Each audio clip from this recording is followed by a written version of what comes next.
महायुतीचे उमेदवार डॉक्टर सुभाष भामरे यांना तिसऱ्यांदा लाखोच्या मताधिकाऱ्यांनी निवडून आणणारच असा निर्धार मेळाव्यात भाजपाच्या पदाधिकाऱ्यांनी केला आहे।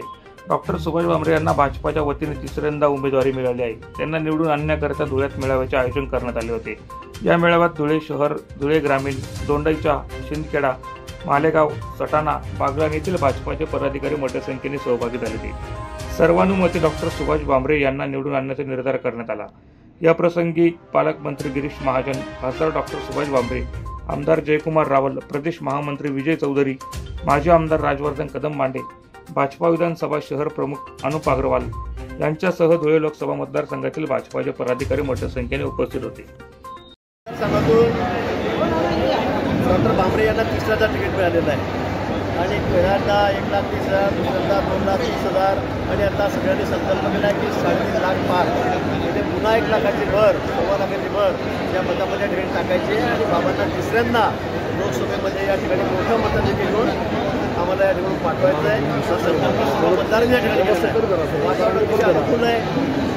मोदींजीबद्दल विश्वास लोकांच्या मनामध्ये आहे आणि त्यामुळे भारतीय जनता पक्षाला मतदान करायचं, जमण्यातच बटन दाबायचं हा संकल्प सर्व मतदारांच्या ठिकाणी विशेषतः तरुणांनी सुद्धा केलेला आहे। आणि म्हणून मला वाटतं की आता यावेळेला 3.5 लाखाचा आकडा पार करणं आखेपार कधी होणार नाही आणि म्हणून मोठ्या मताधिक्याने पुन्हा बाबांना लोकसभेमध्ये आश्चर्य वाटेल। कारण तुमचे अंदाज अनेक असतात, कोणी म्हणतं 40 पार, आता म्हणतो कोणी 45 पार म्हणते, कोणी 43 पार म्हणतंय, पण तुम्हाला आश्चर्य वाटेल असा निकाल यावेळेला लागणार आहे।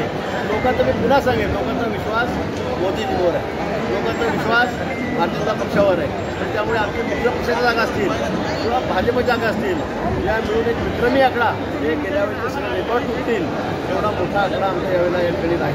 भाऊ यावेळेस मात्र नेत्यांनी सांगितलं कोणाची तयारी आहे, भाऊ काय त्यांनी जर सांगितलं तर लढतील असं ते म्हटलेलं आहे। आता हा शेवटी निर्णय जो आहे जागा वाटपाचा हा पार्लमेंटरी बोर्डाचा आहे। तिथे एकनाथजी शिंदे आहे, अजितदादा आहेत आणि देवेंद्रजी आहे, पवार साहेबांतर्फे ते पण त्या ठिकाणी निर्णय करतात। पण शिक्कामोर्तब केंद्रामध्ये त्या ठिकाणी 1-2 जागेच्या बाबतीमध्ये आता आमचं 90-95% जागेचं वाटप व्यवस्थितपणे झालेलं आहे। 2-3 जागेच्या बाबतीमध्ये थोडी मोडाताण त्या ठिकाणी आहे, चर्चा सुरू आहे। मला वाटतं आज उद्यामध्ये हाय प्रश्न ठिकाणी निघेल आणि नंतर मग नाशिकची जागा कोणाची आहे, माढाची जागा कोणाची आहे, साताराची जागा कोणाची आहे, परभणीची जागा कोणाची आहे, हे सगळे प्रश्न मार्गी लागतात। तिथे परिस्थिती झाली वरती केंद्रामध्ये, तशीच परिस्थिती या महाविकास आघाडीची या ठिकाणी राज्यामध्ये होणार आहे। त्याच्यामध्ये निश्चित बिघाडी होणार आहे। आता अनेक पक्ष त्याच्यामधून सोडून चाललेले आहेत, ते 5-6 होण्यासाठी 2-3 उठलेले आहेत। आता त्यापैकी सुद्धा मैत्रीपूर्ण लढत करू, अशी लढत करू ही भाषा ते वापरायला लागलेले आहेत। मला वाटतं कुठे एक पण त्यांच्यामध्ये नाही आहे, पण तो जागा आता किती येतील हा प्रश्न फार मोठाच आहे।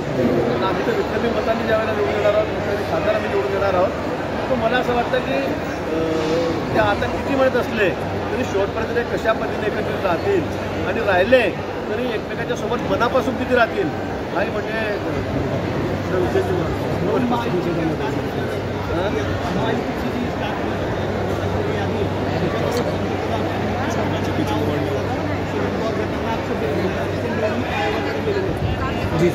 तांत्रिक बाब आहे।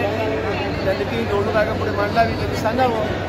शेवटी पंतप्रधान एका पक्षाचे प्रमुख आहे, मुख्यमंत्री ते एका पक्षाचे आहेत, ते काही अपक्ष नाही आहे, की बाहेरून निवडण्याची पद्धत आपल्यामध्ये नाही आहे।